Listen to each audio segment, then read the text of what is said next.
아멘. 하나님의 말씀 다시 사도행전으로 돌아왔습니다. 사도행전 4장 31절에서 35절까지 봉독해 드리겠습니다. 사도행전 4장 31절에서 35절까지 봉독해 드리겠습니다. 빌기를 다함에 모인 곳이 진동하더니 무리가 다 성령이 충만하여 담대히 하나님의 말씀을 전하니라. 믿는 무리가 한 마음과 한 뜻이 되어 모든 물건을 서로 통용하고 자기 재물을 조금이라도 자기 것으로 하는 이가 하나도 없더라.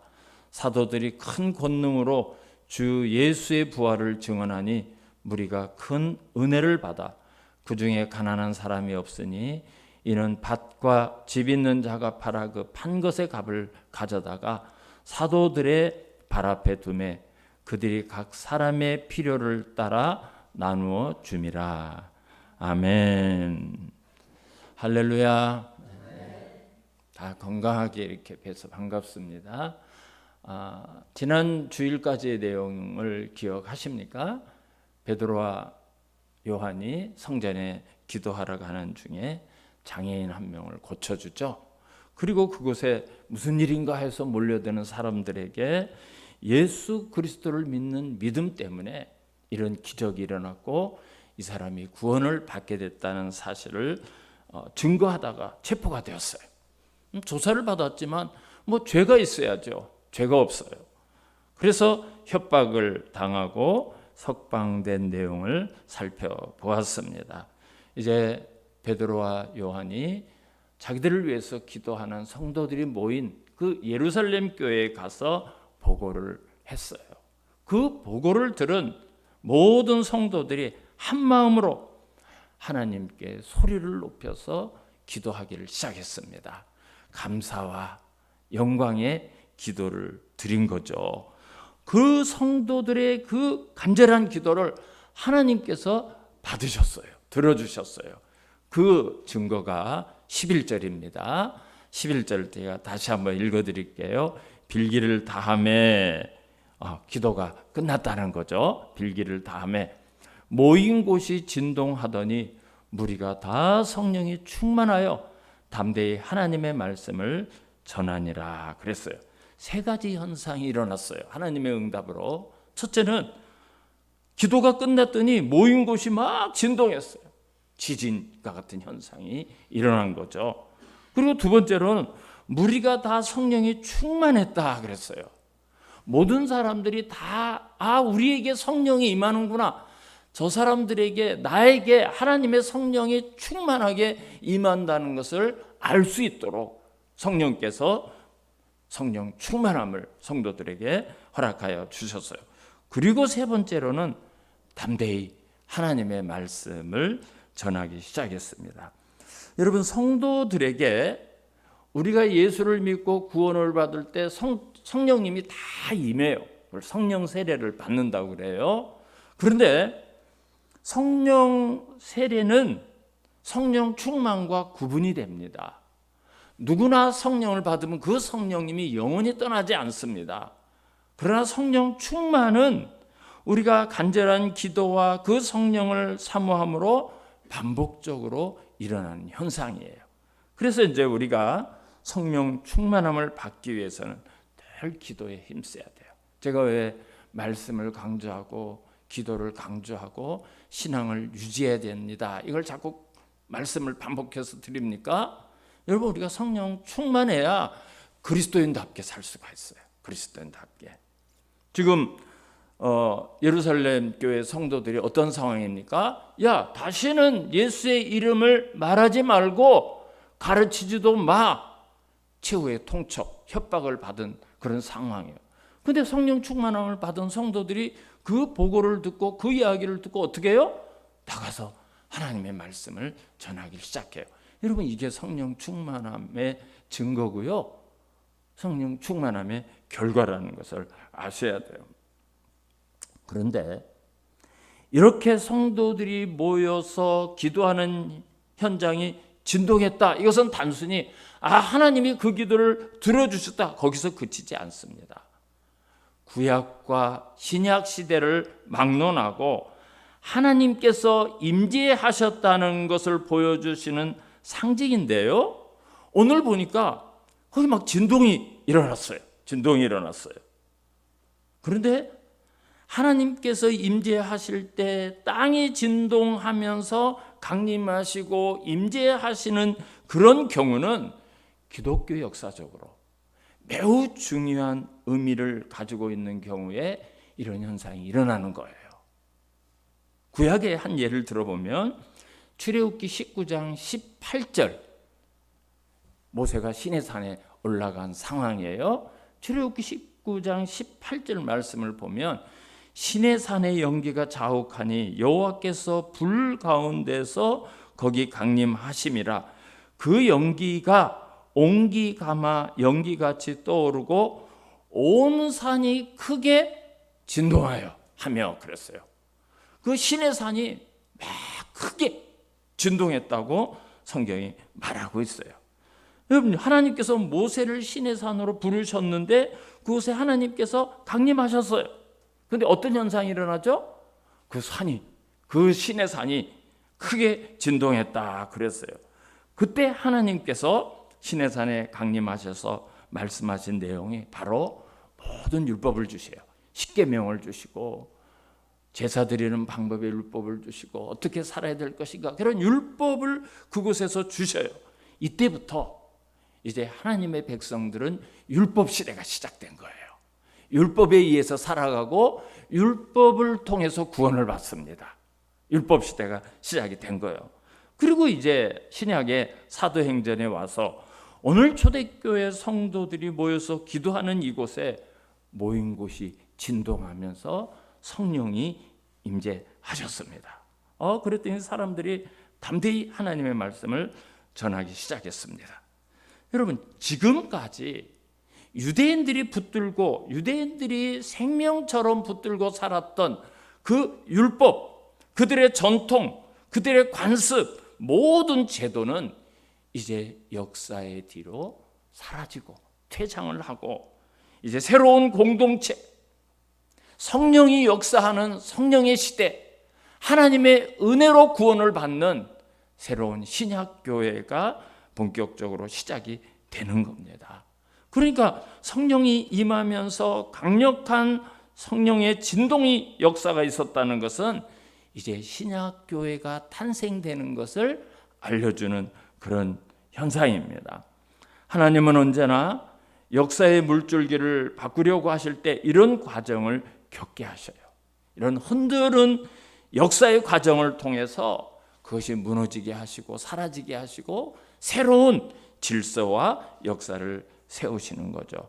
그래서 지금까지 유대인들이 붙들고 있었던 기존의 질서, 그들의 사고방식, 그들의 어떤 전통, 이런 것들을 다 흔들어서 무너뜨리고 이제 새로운 시대, 하나님의 역사, 성령의 역사가 시작된다는 것을 이 진동이라는 사인을 통해서 알려주는 거예요. 여러분, 우리가, 저와 여러분이 지금 그런 진동의 과정을 겪고 있죠. 나라라든지 가정이라든지 사회의 모든 면에서 근본적으로 뿌리가 흔들리고 뽑히는 그런 과정을 겪고 있어요. 여러분, 우리가 그렇죠. 하루하루가 달라져요. 하루하루가 막 너무 급하게 변화돼서 못 따라가겠어요. 그걸 못 따라가겠어요. 막 새로운 전자기기가, 휴대폰이 바뀌어가지고 그거를 미처 깨닫기 전에 또 새로운 기능이 나오는 것과 똑같아요. 막 도저히 못 따라가겠어요. 그러니까 정치를만 봐도요, 30대 정치인, 국회의원도 한 번도 안 한 사람이 야당의 대표가 됐어요. 그리고 지금 대통령 후보를 뽑는데 기존에 있었던 대통령이 임명하고 형식적인 전당대회를 통해서 뽑고 그런 게 아니죠. 막 전국을 돌면서 자기의 의견을 발표를 하고 당원뿐만 아니라 어떤 국민들의 의견을 다 취합해서 이렇게 선택하는 그런 전혀 새로운 그런 과정을 지금 우리가 겪고 있어요. 여러분, 직장이라든지 이 사회에서 당연시 되던 지금까지 있어 왔던 그런 모든 것들이 다 무너지지 않습니까? 변화와 사건들이 날마다 일어나는 것을 우리가 보고 있어요. 전에는 아무런 문제가 없었는데 이제부터는 그건 절대 하면 안 되는 것들이 막 생겨나고요. 마땅하고 그런 건 당연하고 그게 뭐 어때서 이런 것들이 이제는 하면 안 되는 것들이 막 생겨나고 있어요. 그래서 우리가 좀 당황함을 느끼게 되고 이걸 참 혼란스럽다. 이런 거를 지금 우리가 겪고 있습니다. 그러니까 여러분 기존의 사고방식이 해체가 되는 거예요. 무너지는 거예요. 뿌리가 뽑히는 거예요. 흔들리는 과정이 있어야 새로워지는 과정이 세워지는 거예요. 이제 그 과정을 지금 우리가 겪는 것처럼 오늘 이 예루살렘 교회의 흔들림도 하나님께서 새로운 교회, 새로운 공동체의 탄생을 알리는 창조의 사인으로서 이제 오늘 하나님께서 주시는 메시지예요. 그 메시지예요. 그게 바로 31절이에요. 다시 한번 제가 드린 말씀을 기억하면서 한번 읽어드릴게요. 빌기를 다음에 그런 보고를 받고 예루살렘 성도들이 하나님 앞에 감사와 영광의 기도를 막 올려드렸어요. 모인 곳이 진동하더니 무리가 다 성령이 충만하여. 여러분 진동하다는 것도 중요하지만 모든 성도들이 다 성령을 받았어요. 담대히 하나님의 말씀을 전하니라. 지금까지 이 유대인들은 조상적부터 들어왔던 무엇을 해라, 무엇을 하지 말라 이런 구약의 율법을 붙들고 살았고 그 율법에 의해서 살아왔지만 이제 예수님의 십자가와 부활이 중심이 된 그 말씀 그거를 이제 사람들에게 전하기 시작했어요. 그러자 아주 놀라운 일이 일어났는데요. 이 현장은 성경에서 아주 찾아보기 힘든 유례가 없는 그런 변화의 역사가 여기 기록이 되어 있어요. 32절을 보겠습니다. 믿는 무리가 한 마음과 한 뜻이 되어 모든 물건을 서로 통용하고 자기 재물을 조금이라도 자기 것이라 하는 이가 하나도 없더라 그랬어요. 여러분 이런 현상은 정말 특별한 현상이죠. 우리가 경험하지 못하는 그런 현상이에요. 근데 오늘 새로운 진리를 듣고 새로운 성령의 충만함을 받은 이 성도들의 반응을 여기서 소개하고 있는 겁니다. 그들이 담대히 하나님의 말씀을 전하기 시작하면서 예수를 믿으시오. 예수를 믿어야 구원받습니다. 여러분들이 십자가에 못 박은 예수가 부활하셨습니다. 승천하셨습니다. 그것만 증거하는 것이 아니라 그들의 가치관이 달라지고 생각이 달라지고 삶의 기준이 달라지고 삶이 달라진 거예요. 삶이. 그래서 믿는 무리가 한 마음과 한 뜻이 되었다 이랬어요. 이거 좀 이따 설명을 드릴 거예요. 그리고 자기 물건을 서로 통용해요. 자기 물건을 아까워하지 않고 남에다 줘요. 이거 내 거라서 안 돼 이러는 것이 아니라 이게 필요하냐? 이거 써야 된다고? 여러분 이런 일이 막 일어나는 거예요. 놀라운 삶의 열매가 나타난 거죠. 성도들은 가난한 사람들, 어떤 공급이 필요하고 어떤 갈급함이 있는 사람들을 채워주기 위해서 내 것을 아끼지 아니하고 나누어주고 공급해주는 그런 일이 일어나는 거예요. 이게 몇몇 사람만 그런 게 아니라 많은 공동체 사람들이 이렇게 한다는 것은 여러분 결코 쉬운 일이 아닙니다. 유대인들은요, 유대인들에 대해서 좀 아셔야 되는데요, 철저하게 혈연 중심 제도예요. 혈연 중심. 유대인들은 하나님도 자기들만의 하나님이에요. 히브리 사람의 하나님이에요. 그죠? 유대인들의 하나님이에요. 구원도 자기들만 받아요. 자기들은 선민이 하나님이 택한 민족이라고 생각해요. 그리고 그리스도도 자기들을 구원하기 위해서 온다고 믿고 있어요. 이 사람들은. 만에 하나라도 이방인의 구원을 위해서 그리스도가 온다고 생각한 사람은 아무도 없습니다. 요나가 왜 니느웨를 안 가죠? 아니 이방이 멸망을 받아야지 왜 그들이 구원을 받습니까? 안 가는 거예요. 말도 안 되는 거예요. 자기들의 사고를 깨트리지 못하는 거예요. 이방인은 구원도 필요 없어요. 사실은 유대인들이 이방인을요 짐승 정도로밖에 생각이 안 돼요. 그래서 좀 강단에서 이런 말 하긴 뭐하지만 개 정도로 여겨. 개. 이방인을. 이게 유대인들의 사고방식입니다. 그래서 이방인들은 성전에도 못 들어와요. 성전에도 못 들어와요. 유대인들은 이방 지역에 갔다 오면 에이 부정한 인간들을 만나고 왔어. 내가 부정한 땅에 갔다 왔어. 유대인의 경계 지점에 딱 들어오면 옷에 먼지를 털어요. 부정한 거 털어낸다고. 부정한 데 갔다 왔다는 거야. 부정한 인간들을 만나고 왔다는 거야. 그게 유대인이에요. 그게 유대인이에요. 그런데 예수 그리스도의 복음이 유대인들의 가치관을 깨부순 거예요. 변하게 한 거예요. 그런 모든 것을 사라지게 하는 거예요. 모든 것을. 그래서 가장 먼저 탄생되는 예루살렘 초대교회 공동체가 이 유대인 중심의 혈연 중심적 사고방식을 깨트리게 하는 일이 일어나는 거예요. 근데 여러분, 이 사도행전은 누가가 썼어요? 누가가 의사예요. 의사의 관점에서 의사의 그런 방식으로 이렇게 기록했는데요. 이 상황을 사도 바울이 이야기했어요. 사도 바울. 에베소서 5장에서 이야기를 합니다. 그런데 사도 바울은 이런 교회와 그리스도의 관계를 매우 재미있는 비유를 통해서 설명을 해요. 설명을 하고 있어요. 에베소서 5장을 보면 전혀 뜻밖의 말씀을 가지고 설명을 하는데요. 에베소서 5장 31절을 보면 뭐라고 말씀했습니까? 그러므로 사람이 부모를 떠나 그의 아내와 합하여 그 둘이 한 육체가 될지니 그랬어요. 이건 무슨 얘기죠?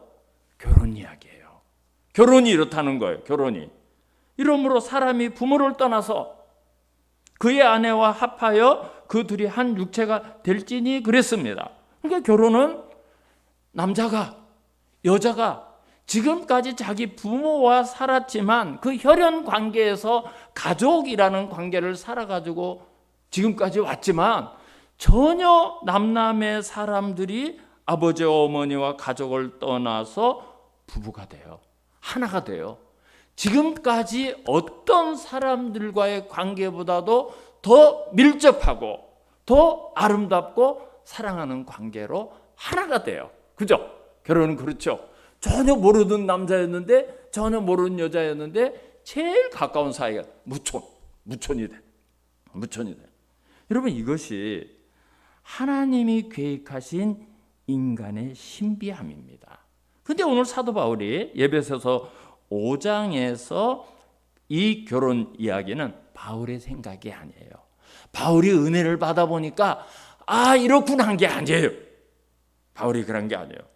이 방금 바울이 이야기한 에베소서 5장 31절의 내용은 사실은 창세기 2장 24절에서 하나님께서 하신 말씀이에요.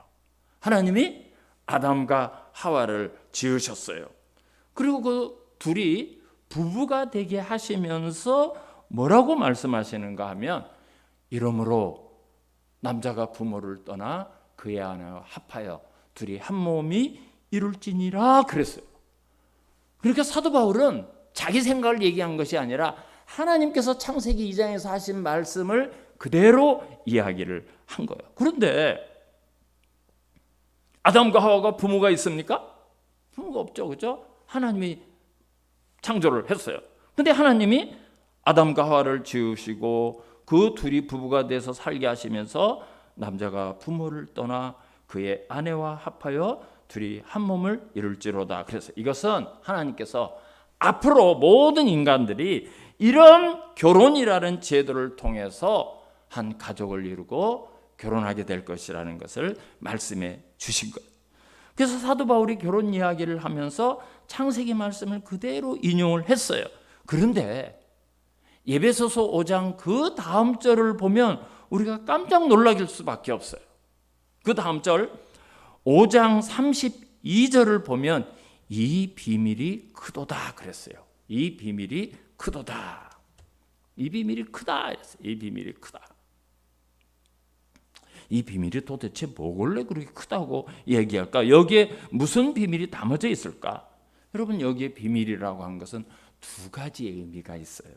첫째는 남남의 두 사람이 부모를 떠나서 하나가 되는 신비함, 이게 비밀이라는 거예요.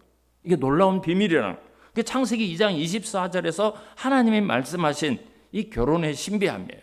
또 하나는요, 바울이 이 결혼 이야기를 하면서 에베소서 5장 22절에서부터 아내는 남편은 뭐 쭉 설명을 33절까지 장황하게 설명을 했는데, 사실은 그것이 결혼이라는 것을 설명하고 결혼의 남자와 여자는 이렇게 살아라는 것을 설명한 것이 아니라는 것이에요.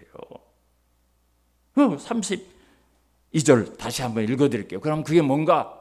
이제까지 결혼의 얘기를 쭉 했는데 그게 뭔가? 32절을 다시 한번 읽어드리면, 에베소서 5장 32절, 이 비밀이 크도다.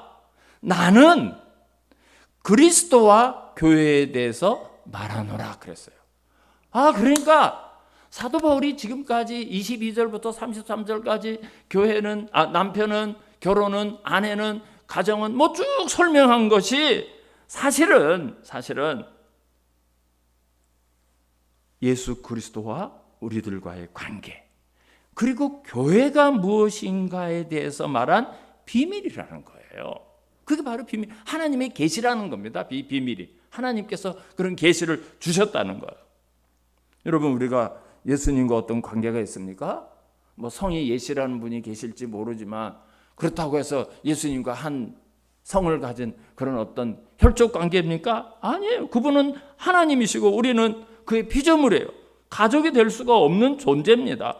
예수님의 거룩함이나 의와 우리가 뭐 비슷하기를 합니까? 성품이 닮은 데가 있습니까? 전혀 아니올시다. 전혀 아니올. 근데 예수님께서 하늘 영광을 버리시고 이 땅에 오셔서 바로 저와 여러분을 위해서 예수님이 자신의 몸을 십자가에 못 박혀 제물로 드리고 저와 여러분을 구원해 주셨어요. 그리고 예수님이 저와 여러분을 뭐라고 하시는 줄 알아요? 예수님이 신랑이고 여러분 우리가 신부래요. 그렇게 우리를 불러주셔요. 그래서 예수님께서 복음서에서 얘기하신 그 열처녀 비유에서 뭐라고 말했죠? 내가 다시 올 때까지 기름을 준비하고 등을 준비해서 기다리고 깨어있으라. 신부에게 그렇게 당부를 했어요. 그게 이제 시간이 없어요. 유대인의 결혼 제도를 설명을 못 드리지만 유대인의 결혼 제도와 비슷한 그 의미가 있습니다. 그리고 요한계시록 19장을 보면 우리가 천국에 가서 어린 양 혼인잔치에 신부로서 참여를 한다는 것을 말씀해요. 그리고 이사야서 62장을 보면 우리를 신부라고, 어여쁜 신부라고 말씀하고 있어요. 여러분, 그런데요, 아가서를 보면요, 하나님께서 우리를 신부로 여기시고 얼마나 사랑하시는지 정말 꿀이 뚝뚝 떨어져요. 꿀이 뚝뚝 떨어져요. 그런 사랑의 소리를 여러분들은 들어본 일이 없을 거예요. 아가서 1장 2절에 보면 내 사랑아 너는 어여쁘고 어여쁘다. 내 눈이 비둘기 같구나. 나의 사랑하는 자야 너는 어여쁘고 화창하다. 이 아가서 내용 전체가 이런 내용. 그러니까 우리를 얼마나 사랑스러운 신부로 여기고 얼마나 사랑하는 눈을 바라보고 우리를 얼마나 사랑하는지 모르는 거예요. 얼마나. 우리가 뭐 아름다울 게 뭐가 있어요? 우리가 아름다울 게 뭐가 있어요? 모르겠어요. 여러분들은 예쁘고 아름다워서 하나님이 그렇게 볼만하지 뭐 이렇게 생각하실지 모르지만 제 생각에 뭐 하나님 보시기에 부끄러운 것밖에 없는 사람이에요. 그런데 우리를 얼마나 아름다운 신부로 보시는지 몰라요. 성경에는 그런 이야기가 가득합니다. 성경에서 이렇게 부부 이야기, 결혼 이야기 한 것은 여러분 우리가 가정의 관계가 이래야 됩니다. 가정의 윤리가 이래야 됩니다. 이거를 설명하기 위해서 기록한 것이 아니라는 거예요. 의미가 담아져 있어요. 32절에 이 비밀이 크도다. 나는 그리스도와 교회에 대해서 말하노라. 이것은 앞으로 세워질 교회 그리고 그 교회의 정체성에 대해서 이 결혼이라는 계시의 말씀을 통해서 설명하는 겁니다. 결국 사도 바울은 부부 관계를 통해서 새로 태동되는 교회, 성령 충만한 교회라는 공동체를 이렇게 의미를 담아서 설명하고 싶었던 겁니다. 아무런 관계가 없는 두 사람이 신랑과 신부가 되어서 결혼을 하고 한 육체가 되고 하나가 되어서 사랑하면서 살아가는 것이 교회의 원리라는 거예요. 그게 교회의 원리라는 거예요. 지금까지 유대인들이 붙들고 있었던 신앙, 유대인들의 구원과는 철저하게 유대인만. 하나님도 유대인이 하나님이에요. 하나님도. 내 아버지가 유대인이면 나는 당연히 유대인으로서 구원을 받을 수 있어요. 그게 유대인의 신앙관이에요. 아버지가 유대인이니까 나도 유대인이다. 우리는 선민이다. 그러나 이방인은 안 돼요. 유대인의 공동체에 들어올 수도 없고 하나로 어울려질 수도 없고, 이것이 율법을 붙들고 살았던 유대인들이 가지고 있었던 철저한 신앙세계고 가치관이었고 그들의 삶의 모습이었습니다. 그러나 사도 바울이 부모를 떠나서 둘이 하나를 이루라, 이 말은 단순히 여러분 결혼은 부모를 떠나서 새롭게 가정을 이루는 겁니다, 이걸 말하는 게 아니라 구원에 관해서 계시를 담아서 이야기를 하는 겁니다. 다시 말해서 예수님이 머리가 되시고 우리는 그 지체가 된 교회를 이렇게 부부관계 속에서 설명하는 거예요. 교회가 이런 거다. 그리고 교회라는 공동체의 사람들이 어떤 존재인가, 그걸 설명하는 겁니다. 그래서 이것을 사도행전 4장에서 그들이 모여서 기도할 때 진동하는 역사를 통해서 지금까지 붙들고 있었던 유대인들의 사고와 그들의 모든 가치 체계를 뿌리채 하나님께서 흔들어 버리시는 거예요. 그래서 사도 바울이 에베소서 5장에서 앞에는 성령과 교회에 대해서 쭉 이야기를 하다가 22절에서부터 갑자기 이제 부부관계 이야기를 왜 꺼내는가 하면, 이제 유대인들이 지금까지 붙들고 있었던 그런 율법적 사고방식, 그들은 히브리적 사고방식, 잘못된 혈연 중심적 구원론, 그것을 이제 깨뜨리기 위해서 설명을 하는 겁니다. 그래서 사도 바울이 뭘 강조합니까? 떠나. 혈연 중심적인 가치를 떠나서 생판 모르는 전혀 남이 어떤 아내와 합하여 한 몸을 이루라. 이 비밀이 크다. 여러분, 이게 큰 비밀이라는 거예요. 그게 비밀이라는 거예요. 내가 그리스도와 교회에 대하여 말하노라. 교회는 그리스도의 신부인 저와 여러분들이에요. 그럼 여기서 예수 그리스도, 그분은 우리들의 신랑이 되신다고 주님이 친히 말씀하시고 하나님께서 말씀해 주셨어요. 이게 바로 부부관계라는 거예요. 그러니까 그리스도와 교회는 신랑과 신부의 관계예요. 그래서 에베소서 5장 23절을 보면, 이는 남편이 아내의 머리됨이 그리스도께서 교회의 머리됨과 같음이니 그가 바로 몸의 구주시니라. 주님이 교회의 머리가 되고 우리는 그 몸이 된다는 거예요. 이것을 바로 신약교회를 설명해 주시는 겁니다. 그 새로운 공동체에 가장 먼저 나타났던 변화의 역사가 물질관의 변화예요. 32절에 믿는 무리가 한 마음과 한 뜻이 되어 모든 물건을 서로 통용하고. 여러분, 이게 성경에 기록됐으니까 이렇게 되나 보다, 이렇게 됐나 보다, 이렇게 생각하지만 사실 여러분, 이게 쉬워요? 내 것을 가지고 그렇게 할 수 있습니까? 내 것만 소중하죠. 내 것만. 내 거는 못 내놓는 거예요. 못 내놓는 거. 그게 우리 가치가 아니야. 근데 사람들의 소유관이 달라지는 거예요. 여러분, 이게 어떻게 가능하게 되었을까요? 믿는 무리가 한 마음과 한 뜻이 되어. 이게 얼마나 중요한 얘기인지 몰라요. 마음이 하나가 되었을 뿐만 아니라 한 뜻이라 이랬는데, 이 한 뜻이라는 말이 좀 설명을 잠깐 드리면, 헬라어로 미아 푸시케라고 하는데, 여러분, 이 푸시케라는 이 헬라 말이 뭔가 하면 영혼, 생명, 한 뜻이 바로 우리의 영혼과 우리의 생명을 이야기하는 거예요. 생명. 그러니까 한 뜻이라는 말은 우리가 한 생명이 되었다는 거예요. 우리 성도들이, 교회가. 우리가 한 영혼이라, 똑같은 영혼이라는 거예요. 얼마나 여러분 이게 친밀한 이야기고 얼마나 중요한 이야기인지 몰라요. 초대교회 성도들은 마음도 한 마음이었지만 서로를 저분이 내 생명이고 저 영혼이 내 영혼이고 저분이 가지고 있는 삶이 내 삶이, 이렇게 살았다는 거예요. 이렇게. 이 생명이 내 생명이고 저 생명이 내 생명이고 그렇게 여길 수가 있었다는 거예요. 아파서 죽든지 말든지, 병들든지 상처를 받든지 말든지, 나만 괜찮으면 괜찮아. 그게 아니었다는 거예요. 생명이 하나예요. 생명, 영혼이 하나였다는 거예요. 좀 쉽게 예를 들어서 설명하면, 제가 이렇게 하다 손이 다쳤어요. 손이 부러졌어요. 그러면 여러분 손가락만 아프고 다른 데는 멀쩡합니까? 손가락만 아프고 다른 건 멀쩡해요? 온몸이 다 아프죠. 제가 온몸이 다 아프죠. 온몸이 다. 내가 이 손가락이 마음에 안 들어요. 이 손이 마음에 안 들어요. 이 손을 왕따시켜요. 그리고 나는 발하고 몸, 다른 입과 코와 눈과만 놀고 이 손하고 놀지를 않아요. 그러면 여러분 이 몸이 온전해질 수 있습니까? 곧 병들어요. 곧 병들어요. 입이 하기 싫다고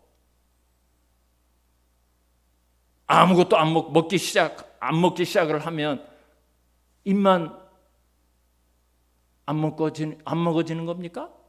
그 몸은 그때로부터 병들기 시작하는 거죠. 교회라는 게 그런 거예요.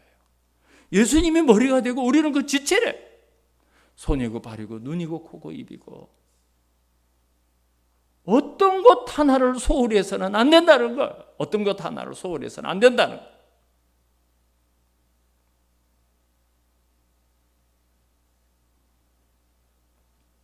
그래서 교회는 끼리끼리만 뭉치고 끼리끼리만 쏘곤대고 끼리끼리만 쑥떡해서는 안 된다는 거예요. 쑥떡을 나눠 먹어야 돼. 쑥떡을 나눠 먹어야 돼. 손이 발을 외면하고 입이 눈과 귀를 빼놓고 입만 살 수가 없습니다. 온몸이 온전하게 살아야 그 몸이 온전해지고 건강해지는 거예요. 이렇게 이방인이나 유대인이나 지금까지 관심을 두지 않았던 사람을 한 형제로 자매로 여길 수 있던 근거가 어디에 있었는가? 그들은 모두가 다 성령의 충만함을 받았기 때문에 그래요. 여러분, 성령의 시대는 은혜의 시대입니다. 성령은 은혜의 시대예요. 성령을 통해서 그 십자가의 사랑을 분명하게 깨달은 거예요. 내가 어떤 은혜를 받았는가, 그거를 깨달은 거예요. 교회는 근본적으로 구성원 한 사람 한 사람이 하나님의 진노와 형벌을 받아 마땅한 사람들이 모인 곳이죠. 누가 나는 의롭다고, 나는 하나님 앞에 떳떳하다고 그렇게 말할 수 있는 사람이 누가 있습니까? 우리는 다 죄인이지만 예수 그리스도께서 십자가의 피값으로 제가 용서를 받고 여러분 한 사람 한 사람이 용서를 받고 그렇게 구원을 받아서 하늘을 두루마리 삼고 바다를 먹물 삼아도 다 기록할 수 없는 사랑과 은혜로 구원을 받아서 여기 모인 사람들이 교회예요. 예수님과 우리의 관계가 그런 십자가를 통해서 맺어져서 오늘 우리가 이렇게 교회라는 한 공동체 안에 모이게 된 겁니다. 우리는 분명한 자기 정체성을 알아야 돼요. 내가 어떤 존재에서 구원을 받았는가? 내가 어떤 상태에서 용서함을 받은 존재인가? 이걸 분명하게 깨달으면 가치관이 달라질 수밖에 없어요. 내 생각이 달라질 수밖에 없어요. 내가 지금까지 붙들고 있었던 이것이 정말 진리인가, 구원인가, 생명인가, 그것을 확인할 수가 있는 겁니다. 그리스도인의 삶은 여기에서부터 출발을 하는 거예요. 그리고 나서 이들이 나가서 복음을 전해요. 33절, 오늘 본문 33절을 한번 제가 읽어드리겠습니다. 사도들이 큰 권능으로 주 예수의 부활을 증언하니 무리가 큰 은혜를 받아 그랬어요. 나가서 예수 그리스도의 복음을 증거했을 뿐만 아니라 이 복음을 전하는 사람들이 어떻게 살았는가 34절, 35절을 제가 한번 읽어드리겠습니다. 그 중에 가난한 사람이 없으니 이는 밭과 집 있는 자는 팔아 그 판 것의 값을 가져다가 사도들의 발 앞에 두매 그들이 각 사람의 필요를 따라 나누어 줌이라 그랬어요. 이걸 오해하시면 안 돼요. 성령을 받으면 막 집에 있는 밭도 팔고 뭣도 팔아서 교회에다 다 갖다 바쳐야 되나 보다. 혹시라도 이렇게 설교를 하는 사람이 있다면 그 사람은 성경의 성자도 모르는 사람. 이 전혀 이걸 뜻을 모르는 거예요. 오늘 이것은 이렇게 갖다 바쳐야 됩니다. 이렇게 집에 있는 것을 많이 교회에 여러분 그게 아니라 사람들의 가치관이 달라졌다는 거예요. 어떤 삶의 기준이 달라졌다는 것을 지금 이야기하는 거예요. 정말 어려운 사람을 위해서 이렇게 하는 것도 아까워하지 않을 정도로 그렇게 사람들이 변화되니까 복음을 전하는데 사람들이 은혜를 받았다. 그 이야기를 하는 거예요. 오해를 하시면 안 됩니다.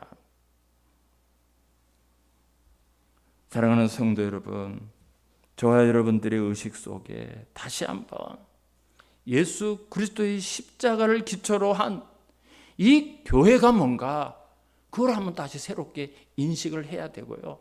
오늘 함께 예배를 드리고 있는 사랑하는 형제 자매들, 그들과 내가 어떻게 한 가족이 되었는가 그걸 새롭게 깨닫는 그런 시간이 되시기를 주님의 이름으로 축원합니다. 여러분 우리는 정말 그 부부가 남자와 여자가 한 몸을 이룬 것처럼 이 비밀이 크도다 사도 바울이 선언했던 것처럼 그렇게 교회로 모이게 되었고 또 성도의 관계를 가지게 된 겁니다. 그러니까 정말 내가 성령을 받고 구원을 받고 어디로서부터 이 성도라는 그리스도인이라는 이름을 받았는가를 깨닫는 사람들은 사랑하지 못할 사람이 없어요. 용서하지 못할 사람이 없는 거예요. 그게 교회의 모습이 돼야 됩니다. 아무쪼록 우리 성도들 간에 하나가 되고 한 성령을 받은 공동체답게 우리가 한 마음과 한 뜻으로 서로 사랑하고 형제 자매의 모든 관계들이 새로워지는 아름답고 귀하고 순종하는 역사가 있으시기를 주님의 이름으로 축원합니다. 하나님 감사합니다. 이 크고 놀라운 비밀을 저희들에게 깨닫게 해주시니 감사합니다. 하나님 주님과의 우리 관계를 새롭게 인식하게 하시고 또 형제 자매들과의 관계를 새롭게 다시 한번 오늘 말씀 앞에서 생각하고 우리가 말씀에 순종하면서 아름다운 교회를 함께 만들어가는 우리 모두가 되게 하여 주시옵소서. 예수님의 이름으로 감사하며 기도드리옵나이다. 아멘. 우리 다 일어나셔서 320장 찬송하시겠습니다.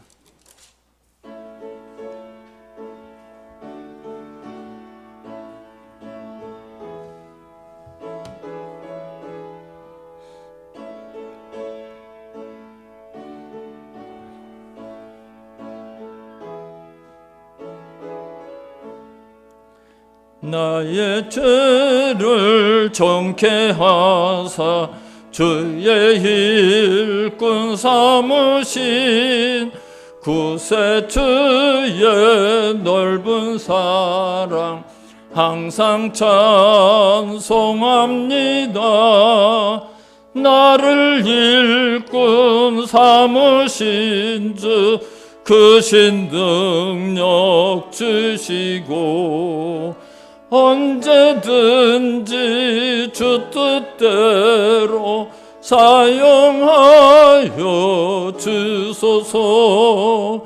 내게 부어 주시려고 은혜 예비하신 주 주의 은혜 채워주사 능력 있게 하소서.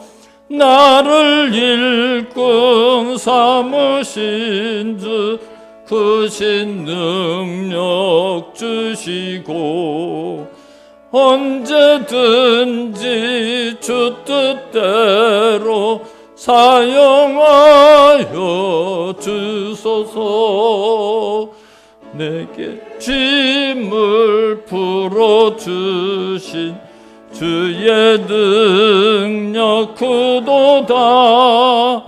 나를 피로 사신 예수 내 맘속에 오소서. 나를 일꾼 삼으신 주 크신 능력 주시고 언제든지 주 뜻대로 사용하여 주소서. 주여 내게 성령으로 충만하게 채우사 생명수가 강물처럼 흐르게 하옵소서. 나를 일꾼 삼으신 주 크신 능력 주시고 언제든지 주 뜻대로 사용하여 주소서. 아멘. 이제는 우리 주 예수 그리스도의 은혜와 하나님 아버지의 극진하신 사랑과 성령님의 교통감화 위로 인도하심이 오늘 주신 말씀을 순종하며 아름다운 공동체를 함께 만들어가기를 소원하는 사랑하는 성도들 머리 위에 가정과 직장과 모든 삶의 터전 위에 이제로부터 영원토록 함께 있을지어다. 아멘.